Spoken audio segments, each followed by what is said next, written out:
ദൈവനാമത്തിന് മഹത്വമുണ്ടാകട്ടെ. എല്ലാവർക്കും ക്രിസ്തയേശുവിൽ സ്നേഹവന്ദനം. അനുഗ്രഹീതമായൊരു ദിവസം കൂടെ നിങ്ങളോടൊപ്പം ദൈവവചനം പങ്കിടുവാൻ സർവകൃപാലുവായ ദൈവത്തിന് എല്ലാവിധമായ സ്തുതിയും സ്തോത്രവും അർപ്പിക്കുകയാണ്. ന്യായാധിപന്മാരുടെ പുസ്തകം 18-ാം അധ്യായം 3-ാം വാക്യമാണ് നമ്മുടെ ചിന്താവിഷയം. അതിൻ്റെ 2 ചിന്തകൾ നമ്മൾ പങ്കിട്ട് കഴിഞ്ഞു. ഒന്നാമത്തെ ചിന്ത, നിന്നെ ഇവിടെ കൊണ്ടുവന്നത് ആര്? 2, നീ ഇവിടെ എന്തു ചെയ്യുന്നു? ഇന്ന് 3-ാമത്തെ ചിന്തയാണ് നമ്മൾ പ്രാർത്ഥനയോടെ ചിന്തിക്കുവാനായിട്ട് പോകുന്നത്. നിനക്കിവിടെ എന്ത് കിട്ടും? ഇന്ന് മനുഷ്യൻ എന്ത് കിട്ടുമെന്ന് നോക്കി ഓരോന്നിൻ്റെ പിന്നാലെ പരക്കം പാഞ്ഞുകൊണ്ടിരിക്കുകയാണ്. ലോകത്ത് അവൻ എന്ത് കിട്ടും?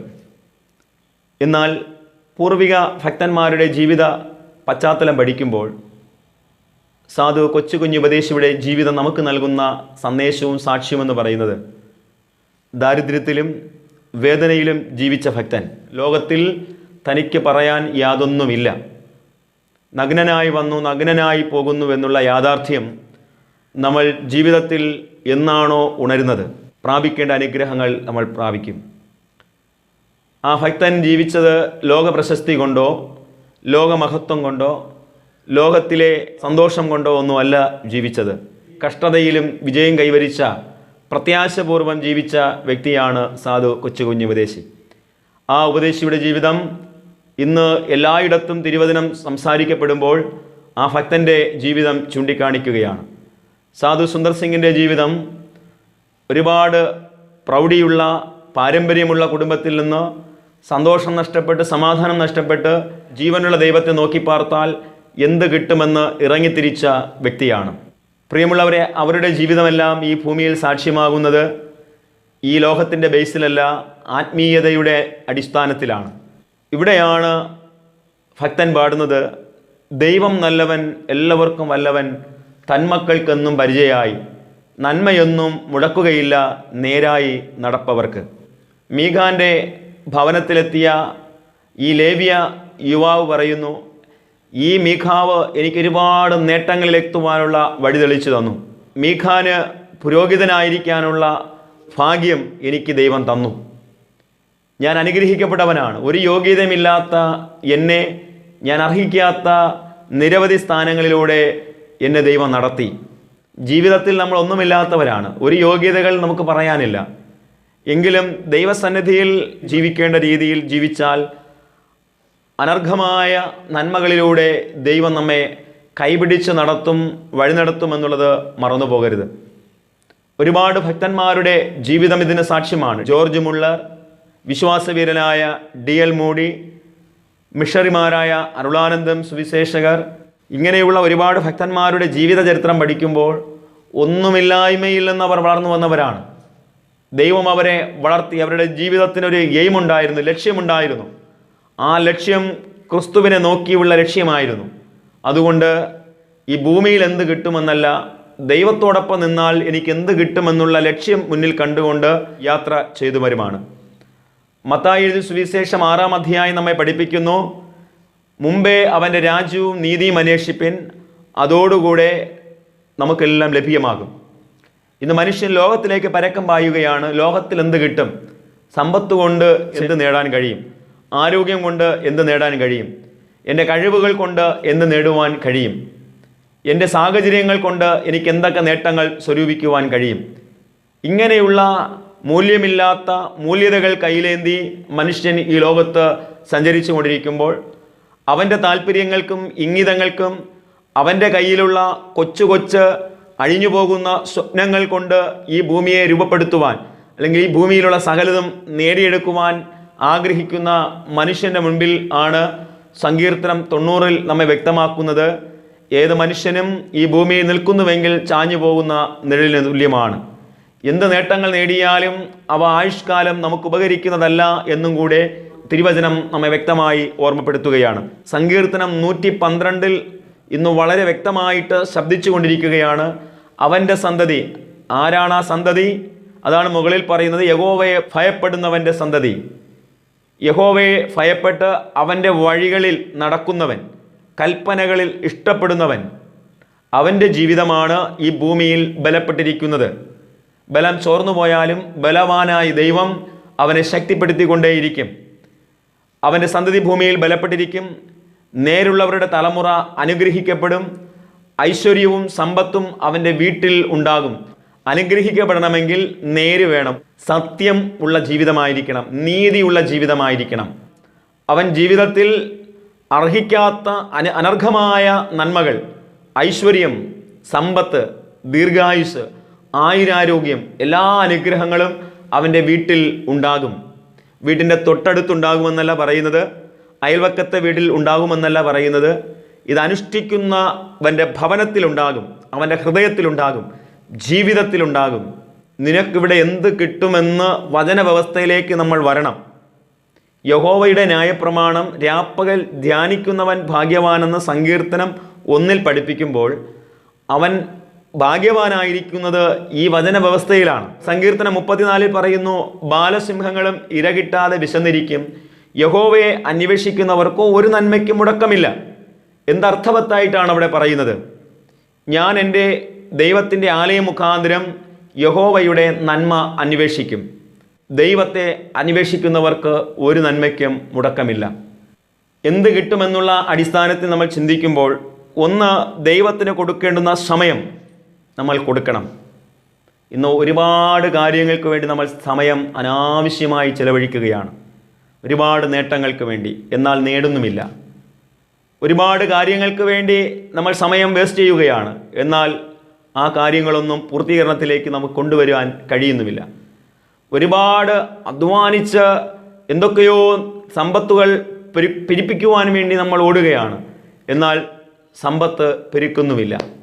പ്രിയമുള്ളവരെ, ഇവിടെ നമ്മൾ ഓർക്കണം, ദൈവത്തിന് കൊടുക്കുന്ന സമയം ഏറ്റവും പ്രധാനമാണ്. തൻ്റെ പ്രിയനോ അവനത് ഉറക്കത്തെ കൊടുക്കുന്നു, അല്ലെങ്കിൽ ഉറക്കത്തിൽ കൊടുക്കുന്നു എന്നൊക്കെ നമുക്ക് വ്യാഖ്യാനിക്കാം.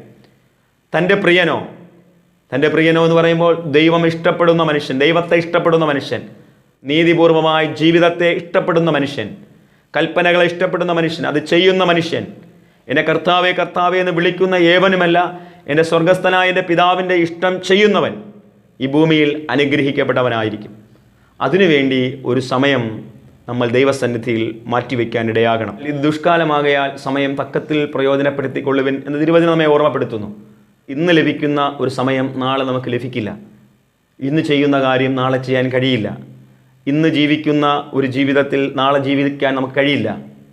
ഇന്നിൻ്റെ ജീവിതം ഇന്ന് ജീവിക്കാനേ കഴിയുകയുള്ളൂ. ഇന്ന് ചെയ്യാൻ കഴിയുന്ന കാര്യം ഇന്ന് ചെയ്യാനേ കഴിയുകയുള്ളൂ. നാളത്തെ ദിവസം നമുക്കുള്ളതല്ല എന്നുള്ളത് യാഥാർത്ഥ്യം കൂടെ നമ്മൾ ഉണർന്നുകൊള്ളണമേ. വിശ്വസ്തയോടെ വസിച്ചാൽ, ദൈവ പൈതലായി ജീവിച്ചാൽ, സമയം തക്കത്തിൽ പ്രയോജനപ്പെടുത്തിയാൽ നമുക്ക് ലഭ്യമാകേണ്ടത് ജീവിതത്തിൽ ലഭിക്കും. നാം ഈ ഭൂമിയിൽ തന്നെത്താൻ നമ്മെ താഴ്ത്തിയാൽ നമ്മെ ഉയർത്തി വയ്ക്കുന്ന ഒരു ദൈവമുണ്ട്. ഉയർത്തുന്നവനെ താഴ്ത്തുന്ന ഒരു ദൈവമുണ്ട്. കോപിച്ചാൽ ഒരു നന്മയും നേടാൻ പോകുന്നില്ല. അഹങ്കാരികളായാൽ നാം വീണു പോകുന്നതല്ലാതെ ജീവിതത്തിൽ ഒന്നും നേടാൻ പോകുന്നില്ല. പാപം ചെയ്ത് ജീവിച്ചാൽ പാപത്തിൻ്റെ ശമ്പളം മരണമെന്ന് തിരുവചനം നമ്മൾ വളരെ വ്യക്തമായിട്ട് നമ്മെ ഓർമ്മപ്പെടുത്തുന്നു. ജഡത്തിൽ വിതയ്ക്കുന്നവൻ ജഡത്തിൽ നാശം കൊയ്യുന്നു, ആത്മാവിൽ വിതയ്ക്കുന്നവൻ ആത്മാവിൽ നിത്യജീവൻ കൊയ്യുന്നു എന്ന് തിരുവചനം നമ്മൾ ഓർക്കുമ്പോൾ, ഇവിടെ നമുക്ക് എന്ത് കിട്ടും എന്നുള്ള ആ ഒരു ചിന്തയിൽ ജഡത്തിൽ വിതയ്ക്കുന്നവന് ജഡീകമായത് മാത്രമേ കിട്ടുകയുള്ളൂ. ആത്മാവിൽ വിതയ്ക്കുന്നവൻ ആത്മീയമായത് ജീവിതത്തിൽ കൊയ്തെടുക്കുവാനിടയാകും. ആത്മീയ അനുഗ്രഹ കലവറയുടെ ഒരു വലിയ ഉറവിടം നമുക്ക് വേണ്ടി തുറന്നു വയ്ക്കുന്ന സർവശക്തനായ ദൈവം ഉണ്ട്. ഭക്തൻ ഇപ്രകാരം പാടുന്നു: പ്രതിഫലം തന്നിടുവാൻ യേശുരാജൻ വന്നിടുവാൻ, അധികമേൽ ഇനിയും നാളുകൾ നമ്മുടെ ആധികൾ തീർന്നിടുവാൻ. പ്രതിഫലം തരുന്ന ഒരു ദൈവമുണ്ട്, നമ്മൾ ഓർത്തുകൊള്ളണമേ. ദൈവം ഈ ഭൂമിയിൽ തന്ന ജീവിതം കൊണ്ട് ഒന്നും നാം നേടാതെ പോകരുത്. ഞാൻ നിന്നെ അറിയുന്നില്ല എന്ന വാക്ക് കേൾക്കാൻ ജീവിതത്തിൽ ഇടവരരുത്. ഒരുവൻ സർവ്വലോകം നേടിയാലും അവൻ തൻ്റെ ആത്മാവിനെ നഷ്ടമാക്കിയാൽ എന്ത് പ്രയോജനം? ദൈവം ആഗ്രഹിക്കുന്ന സ്ഥലത്ത് നമ്മെ ദൈവം കാണുന്നെങ്കിൽ മാത്രമേ ആ അനുഗ്രഹം പകരുകയുള്ളൂ. ദൈവം ആഗ്രഹിക്കാത്ത ഇടങ്ങളിൽ ദൈവം നമ്മെ കാണുന്നുവെങ്കിൽ അവിടെ വീഴ്ചയാണ് സംഭവിക്കുക. അനുഗ്രഹങ്ങളല്ല, നന്മകളല്ല വിളയുക. അവിടെ അനർത്ഥങ്ങളാണ് സംഭവിക്കുക, വേദനകളാണ് വരിക. ഈ ഭൂമിയിൽ അല്പ ആയുസ് മാത്രമാണ് നമ്മൾ ജീവിക്കുന്നത്. ഈ ജീവിതത്തിനൊടുവിൽ കർത്താവ് നമ്മെ സന്ദർശിക്കുമ്പോൾ ഞാൻ നിന്നെ ഒരു നാളും അറിയുന്നില്ല എന്ന് കേട്ടാൽ നമ്മുടെ ഈ ഭൂമിയിലെ ജീവിതം എന്തായി? നാം ഈ മായാലോകത്തിൽ ഒരുപാട് കാര്യങ്ങൾ ചെയ്തുവെന്ന് പറഞ്ഞാലും, എന്തൊക്കെ ഉയർച്ചകൾ നേടിയെന്ന് പറഞ്ഞാലും, എന്തൊക്കെ കീഴടക്കി എന്ന് പറഞ്ഞാലും, എന്തൊക്കെ സമ്പാദിച്ചുവെന്ന് പറഞ്ഞാലും, ദൈവം അറിയുന്നില്ല എന്ന് പറഞ്ഞാൽ പിന്നെയുള്ള നമ്മുടെ ജീവിതം എന്താകും? ഈ ഭൂമിയിൽ ജീവിക്കുമ്പോൾ ദൈവകൃപയിൽ ശരണപ്പെട്ട് കർത്താവ് ആഗ്രഹിക്കുന്ന വഴികളിലൂടെയൊക്കെ നടന്ന് ഭൂമിയിലെ പ്രശംസകളും മഹത്വവും നന്മകൾ അല്പം കുറവെങ്കിലും ആത്മീയമായ നന്മ നമ്മുടെ ജീവിതത്തെ ഭരിക്കുന്നുവെങ്കിൽ, നമ്മുടെ ഉള്ളിൽ വസിക്കുന്നുവെങ്കിൽ, ഉള്ളിൽ കിടക്കുന്നുവെങ്കിൽ, ഒരാത്മീയ ചൈതന്യം നമ്മുടെ ജീവിതങ്ങളിൽ തുളുമ്പി നിൽക്കുന്നുവെങ്കിൽ, ഈ ലോക ജീവിതത്തിനൊടുവിൽ ദൈവം നമ്മോട് പറയും, നന്ന് നല്ലവനും വിശ്വസ്തനുമെന്ന ദാസനെ, നീ അല്പത്തിൽ വിശ്വസ്തനായിരുന്നു, ഞാൻ നിന്നെ അധികത്തിൽ വിചാരകനാക്കും. ഈ ഒരു ജീവിതാനുഭവം നമുക്ക് എത്ര പേർക്ക് നേടിയെടുക്കാൻ കഴിയും? ഇതാണ് നമുക്കിവിടെ ഈ ഭൂമിയിൽ കിട്ടേണ്ട ഒരു മഹത്വം, പദവി എന്ന് പറയുന്നത്. നന്ന് നല്ലവനും വിശ്വസ്തനുമെന്ന ദാസനെ എന്ന വിളിക്ക് ഓഹരിക്കാരനാകാൻ കഴിഞ്ഞാൽ, നീ അല്പത്തിൽ വിശ്വസ്തനായിരുന്നു, ഞാൻ നിന്നെ അധികത്തിൽ വിചാരകനാക്കി വയ്ക്കും. ഈ ഒരു നേട്ടം നമുക്ക് കൈവരിക്കാൻ കഴിയുമ്പോഴാണ് നമ്മുടെ ജീവിതം മൂല്യമുള്ളതായും അർത്ഥമുള്ളതായും മാറുന്നത്. ഒരു ധനാഢ്യനായ മനുഷ്യനാണ്, ഒരു ക്രിസ്തീയ ഭവനമാണ്. തൻ്റെ ഏക മകന് വേണ്ടി ആ പിതാവ് എന്തൊക്കെയോ അധ്വാനിച്ചു വാരിക്കൂട്ടുകയാണ്. ഒടുവിൽ ആ ഭവനത്തിൽ സംഭവിക്കുന്നത്, ആ മകൻ അപകടത്തിൽ മരിക്കുന്നു. പിന്നെ ഈ മകൻ്റെ മരണം താങ്ങാൻ കഴിയാതെ അപ്പന് മരിക്കുന്നു. ഒടുവിൽ ഈ അമ്മ, മകൻ്റെയും ഈ ഭർത്താവിൻ്റെയും മരണം കാണാൻ കഴിയാതെ അമ്മ ആത്മഹത്യ ചെയ്യുകയാണ്. ഒരുപാട് സമ്പത്തുകളുള്ളൊരു ഭവനമാണ്. ആ ഭവനത്തിൻ്റെ ഇന്നുള്ള ഒരു അവസ്ഥ നമ്മൾ പരിശോധിക്കുമ്പോൾ വളരെ പരിതാപകരമാണ്. പ്രിയമുള്ളവരെ, ഇവിടെ നമ്മൾ എന്ത് നേടിക്കൊടുക്കണമെന്നല്ല ദൈവം ആഗ്രഹിക്കുന്നത്. ഒരുപാട് നേട്ടങ്ങൾ ഈ ഭൂമിയിൽ കർത്താവിന് സമ്പാദിച്ചു കൊടുക്കുവാൻ കർത്താവ് ആഗ്രഹിക്കുന്നില്ല. ഭക്തിയോടെ ജീവിച്ചാൽ ഈ ഭൂമിയിൽ നമുക്കൊരുപാട് നന്മകൾ കീഴടക്കാൻ കഴിയും. 1 രാജാക്കന്മാരുടെ പുസ്തകം 4-ാം അധ്യായം 1 മുതൽ 7 വരെയുള്ള വാക്യങ്ങളിൽ പ്രവാചക ശിഷ്യൻ്റെ കുടുംബം ഒരു വലിയ ദുരന്ത കുടുംബമായി മാറുകയാണ്. പ്രവാചക ശിഷ്യൻ്റെ മരണം, കടഭാരം, മക്കളുടെ നഷ്ടപ്പെടൽ, ഇതിൻ്റെ മുൻപിലും ഞാൻ ഒറ്റ വാക്കിൽ പറയുകയാണ്, ആ പ്രവാചക ശിഷ്യൻ ഈ ഭൂമിയിലായിരുന്നപ്പോൾ ചെയ്തു വെച്ച കുറേ ആത്മീയ അനുഷ്ഠാനങ്ങളുണ്ട്, ചിട്ടയാർന്ന കാര്യങ്ങളുണ്ട്. മക്കളെ അത് പഠിപ്പിച്ചു, സ്വന്തം ഭാര്യയെ അത് പഠിപ്പിച്ചു, സമൂഹത്തെയും പഠിപ്പിച്ചിട്ടുണ്ടാകും, ചുറ്റുപാടിനെയും പഠിപ്പിച്ചിട്ടുണ്ടാകും. അതുകൊണ്ട് ആ കുടുംബം ആ പ്രവാചക ശിഷ്യൻ്റെ മരണത്തിലും കണ്ണുനീരും വേദനയും ഉണ്ടെങ്കിലും മുന്നോട്ട് പോവുകയാണ്. ആ മക്കളുടെ ഭക്തി, ആരാധന, ആ അമ്മയുടെ ത്യാഗമാർന്ന ആത്മീയ ജീവിതം, ദൈവഭൃത്യനായിരിക്കുന്ന എലീശയുടെ ഇടപെടലും കൂടെ ആകുമ്പോൾ കഷ്ടങ്ങൾ ഉണ്ടായിരുന്നിട്ടും ജീവിതത്തിൽ ധൈര്യപൂർവ്വം വിശ്വാസത്തോടെ മുന്നേറി ഒടുവിൽ ആ വിശ്വാസ ജീവിതത്തെ സാക്ഷ്യമാക്കി തീർക്കുകയാണ്. വായ്പയായി വാങ്ങിയ പാത്രങ്ങൾ, അമ്മയുടെയും മക്കളുടെയും കണ്ണുനീരോടുകൂടെയുള്ള പ്രാർത്ഥന, ആ കണ്ണുനീര് എണ്ണയായി പാത്രങ്ങളിൽ പകരപ്പെടുകയാണ്. എണ്ണ വർദ്ധിച്ചു, അത് വിറ്റ് കടം തീർത്തു. നഷ്ടപ്പെടാമായിരുന്ന മക്കളെ തിരിച്ചു പിടിക്കുകയാണ് മാതാവ്. പ്രാർത്ഥനകളിലൂടെയാണ് ഇതെല്ലാം തിരിച്ചു പിടിക്കുന്നത്. അപ്പോൾ നമുക്ക് നഷ്ടപ്പെടുന്നതെല്ലാം പ്രാർത്ഥനകളിലൂടെ മാത്രമേ നമുക്ക് നേടിയെടുക്കുവാൻ കഴിയുകയുള്ളൂ. അതിന് കഠിനമായ പ്രാർത്ഥന നമുക്ക് ആവശ്യമാണ്. അപ്പോൾ നിനക്കിവിടെ ഈ ഭൂമിയിൽ എന്ത് കിട്ടും എന്നുള്ളതിൻ്റെ ചോദ്യത്തിൻ്റെ ഒരു ഉത്തരമാണ് ഈ പ്രവാചക ശിഷ്യൻ്റെ കുടുംബം എന്ന് പറയുന്നത്. ജീവിതത്തിൽ നഷ്ടപ്പെടുമ്പോഴും ഭക്തിയോടെ നിൽക്കുന്ന ജീവിതം ഉയരങ്ങളെ കീഴടക്കുകയാണ്, ആ ദേശത്തിന് സാക്ഷ്യമായി തീരുകയാണ്. അപ്പോസ്തല പ്രവൃത്തികളുടെ പുസ്തകം 10-ാം അധ്യായത്തിലേക്ക് വരുമ്പോൾ കൊർന്നല്യോസിൻ്റെ ജീവിതം ഏറ്റവും അർത്ഥവത്തായി തീരുകയാണ്. വിജാതീയനായ മനുഷ്യൻ, ഇത്താലിക എന്ന പട്ടാളത്തിൽ ശതാധിപനായ മനുഷ്യൻ്റെ ജീവിതം പ്രാർത്ഥനയുടെയും ദൈവഭക്തിയുടെയും ദാനധർമ്മങ്ങളുടെയും ജീവിതമായി മാറുകയാണ്. ഈ ഭൂമിയിൽ എന്ത് കിട്ടുമെന്ന് അന്വേഷിക്കേണ്ടവനാണ്. ജീവിതം സുരക്ഷിതമായിട്ട് മുന്നോട്ട് കൊണ്ടുപോകാനുള്ള എല്ലാ സാധ്യതകളുമുണ്ട്.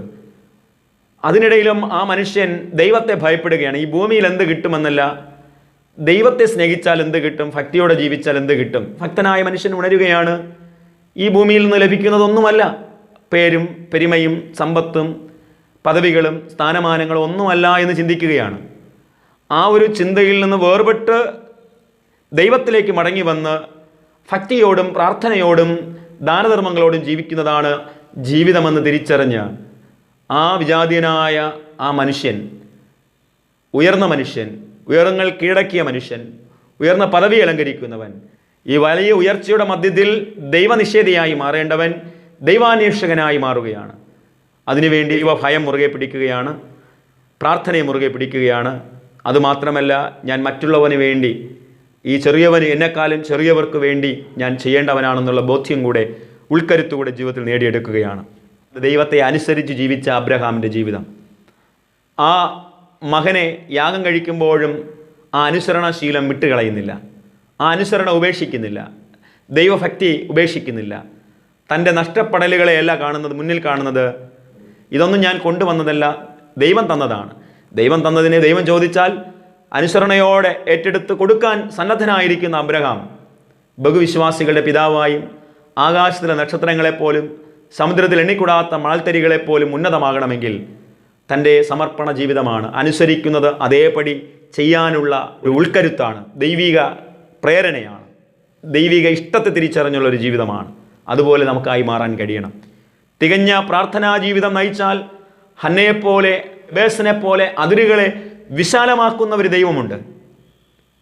നമ്മെ വർദ്ധിപ്പിച്ച് നമ്മുടെ ജീവിതത്തിലെ പരിമിതമായ അതിരുകളെ, നന്മയുടെ അതിരുകളെ വിശാലമാക്കി അനുഗ്രഹിച്ചു തരുന്ന ഒരു ജീവിക്കുന്ന ദൈവമുണ്ട്.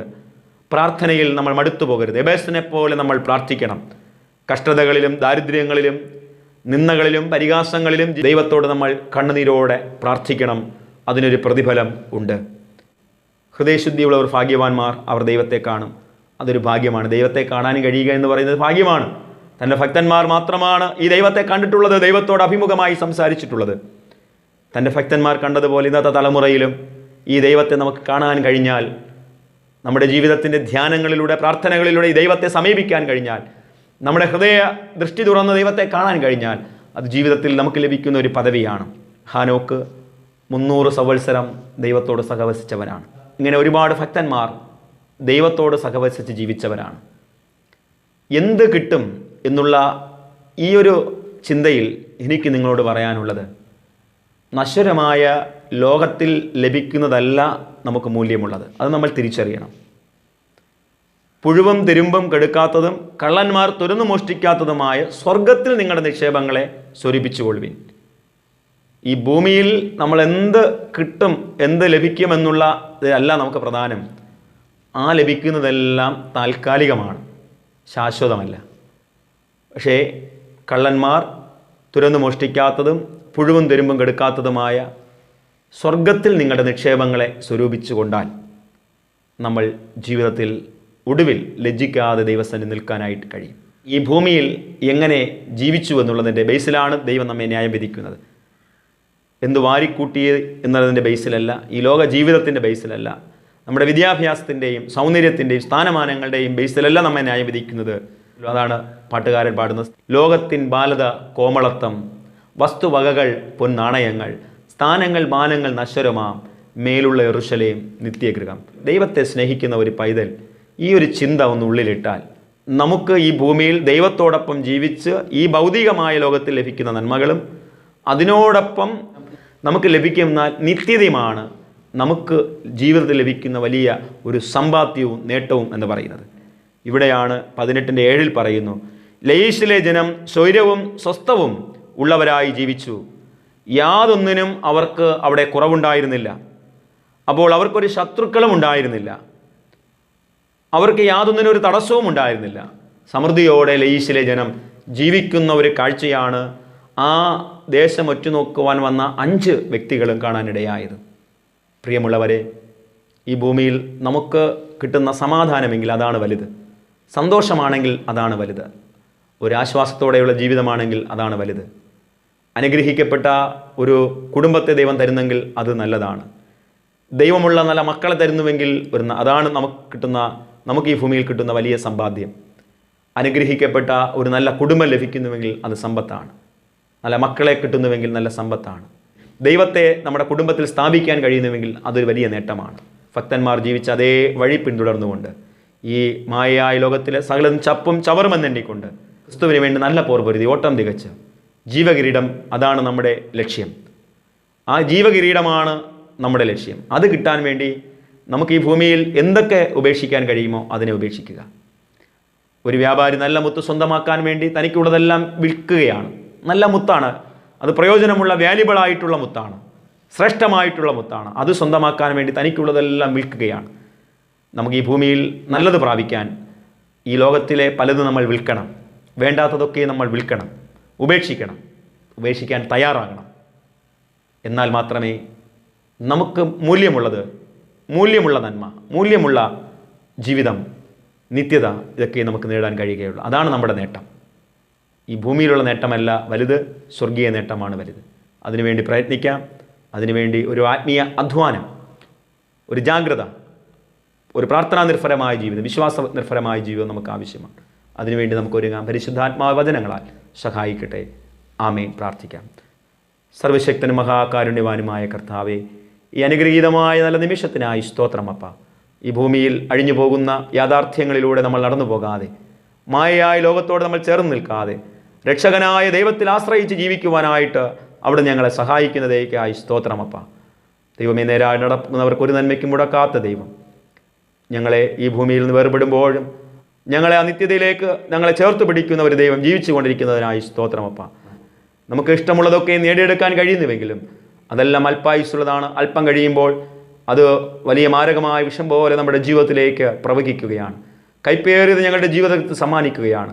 അത് മരണകരമായ അനുഭവങ്ങളിലൂടെ ഈ ലോകത്തിലുള്ള പലതും നമ്മെ തള്ളിവിടുമ്പോൾ കർത്താവ് തരുന്ന നന്മകൾ, ശ്രേഷ്ഠവും നന്മയും അനുഗ്രഹവും മാന്യവും, അത് വീണ്ടും ജീവിക്കുവാൻ സാധ്യമാകുന്നതെല്ലാം പ്രദാനം ചെയ്യുന്നു. ഞങ്ങളുടെ കുടുംബങ്ങളെ വിശ്വാസത്തിലും പ്രാർത്ഥനയിലും നടത്തുവാനുള്ള കൃപ നൽകണമേ. ഭക്തന്മാർ ജീവിച്ച മണ്ണിലാണ് നാം ജീവിക്കുന്നത്. അതുപോലെ ജീവിക്കുവാനുള്ള കൃപ ഞങ്ങൾക്ക് തരണമേ. കർത്താവേ കർത്താവേ എന്ന് വിളിക്കുന്നവരായിട്ടല്ല, അവിടുത്തെ ഇഷ്ടം ചെയ്ത് ജീവിക്കുവാൻ ഞങ്ങളെല്ലാവരെയും പ്രാപ്തിപ്പെടുത്തണമേ. എല്ലാ കുടുംബങ്ങളെ അനുഗ്രഹിക്കണം. രോഗസൗഖ്യം നൽകണം. പ്രയാസങ്ങൾ മാറണം, കഷ്ടതകൾ മാറണം, കണ്ണുനീരുകൾ മാറണം. കർത്താവിന് വേണ്ടി, ആ നല്ല കിരീടത്തിന് വേണ്ടി പൊരുതുന്ന മക്കളാക്കി ഓരോ മക്കളെയും തീർക്കണമേ. ഞങ്ങളെയും താഴ്ത്തി ഏൽപ്പിക്കുന്നു. ക്രൂശിൻ്റെ മറവിൽ മറച്ചു കൊള്ളണമേ. നിനക്കിവിടെ എന്ത് കിട്ടുമെന്നുള്ള ചിന്ത ഞങ്ങൾക്ക് അധികാരമായി തിരുവചനത്തിലൂടെ ചിന്തിപ്പാൻ അവിടെ നൽകിയ അവസരത്തിനായി സ്തോത്രം. തുടർന്നും ഞങ്ങളെ നടത്തിക്കൊള്ളണമേ, അനുഗ്രഹിച്ചു കൊള്ളണമേ. ക്രൂശിൻ്റെ മറവിൽ മറയ്ക്കണമേ. യേശു മുഖാന്തരം പ്രാർത്ഥന കേൾക്കണമേ. ആമേൻ, ആമേൻ. God bless you. ദൈവം നമ്മെ അനുഗ്രഹിക്കുമാറാകട്ടെ. ആമേൻ.